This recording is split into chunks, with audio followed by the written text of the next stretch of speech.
আসসালামু আলাইকুম। আমি ডক্টর জান্নাতুল ফেরদৌস বলছি। আজকে আপনাদের সাথে একটা অত্যন্ত গুরুত্বপূর্ণ বিষয় শেয়ার করব। সেটা হচ্ছে আপনারা অনেকেই জানতে চেয়েছেন যে বাচ্চাদেরকে তাহলে ম্যাডাম কোন বিস্কিটটা খাওয়াবো? বাচ্চাদের জন্য কোন বিস্কিটটা ভালো হবে?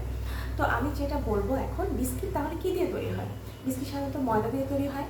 ময়দা বা আটা আমরা যেটাই বলি সেটা কোথা থেকে আসে? গম থেকে আসে। তো এখন একটা গমের বীজকে যদি আপনারা বিশ্লেষণ করেন তাহলে কি পাওয়া যাবে? গমের মাঝে দেখা যায় যে যে গমটা থাকে ওটার মাঝে ৩টা লেয়ার থাকে। এটা হচ্ছে ব্র্যান্ড, জার্মস আর এন্ডোস্পার্ম। তো আপনার বাইরের লেয়ারটা হচ্ছে ২টা, আপনি ব্র্যান্ড এবং জার্ম।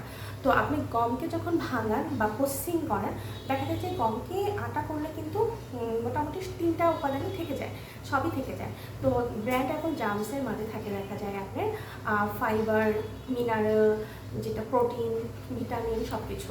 কিন্তু আমরা যখন এই গমটাকে ভাঙিয়ে মানে ময়দাতে পরিণত করি তখন দেখা যায় কি বাইরের এই 2টা লেয়ারই থাকে না, শুধু অ্যান্ডোস্পার্ম থাকে।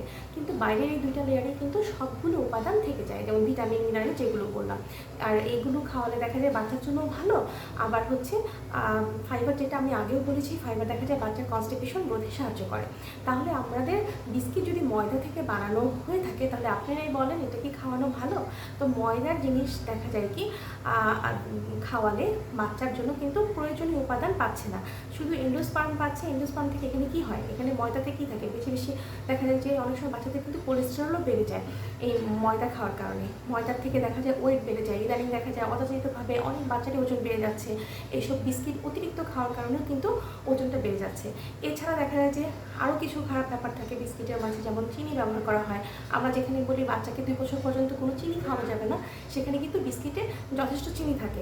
তো সেক্ষেত্রেও কিন্তু বিস্কিট খাওয়াটা ভালো না। এছাড়া দেখা যায় প্রিজারভেটিভ কোনো কিছুই আসলে ভালো না।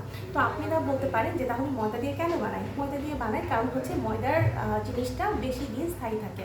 এই ক্ষেত্রে কিন্তু আমাদের কোনো লাভ নেই, এটা হচ্ছে কম বিস্কিট কোম্পানির লাভ, যে ওনারা যত বেশি প্রিজার্ভ করতে পারবেন তত আমাদের লাভ বেশি, দীর্ঘদিন রেখে বিক্রি করতে পারে।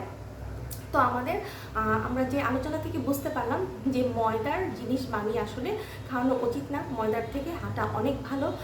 আর আটার খাবার যদিও এত বেশি টেস্টি না, ময়দার খাবার বেশি টেস্টি।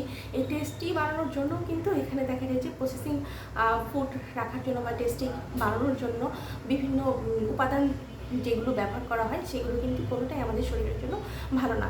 এই জন্য আমি সবসময় বলি যে বাচ্চাকে বাইরের খাবার, এই যে প্রিজারভেটিভ, স্পেশালি এই শুধু বিস্কিট না, প্রিজারভেটিভ জাতীয় যে কোনো খাবার মানে যেগুলো প্রসেস করে রেখে দেওয়া হয় দীর্ঘ টাইম, এই ধরনের খাবারগুলো বাচ্চাদের জন্য কখনোই ভালো হয় না। তো আপনারা চেষ্টা করবেন যে বাসায় ঘরে বানিয়ে দেওয়ার জন্য বাচ্চাকে। বিস্কিটও কিন্তু ঘরে বানিয়ে দেওয়া যায়, কিন্তু আটা দিয়ে আমি যেটা করতাম আমার বাচ্চাকে ডোনাট বানিয়ে দিতাম। তো ওটা অনেকটা কিন্তু বিস্কিটের মতোই কাজ করে। তো আমি আসলে সময় পাই না, সময় পেলে কীভাবে বানাতে হয় খাবারগুলো আমি যদি দেখিয়ে দিতে পারতাম আপনাদের জন্য খুব ভালো হতো। ভালো থাকবেন, সুস্থ থাকবেন, আল্লাহ হাফেজ।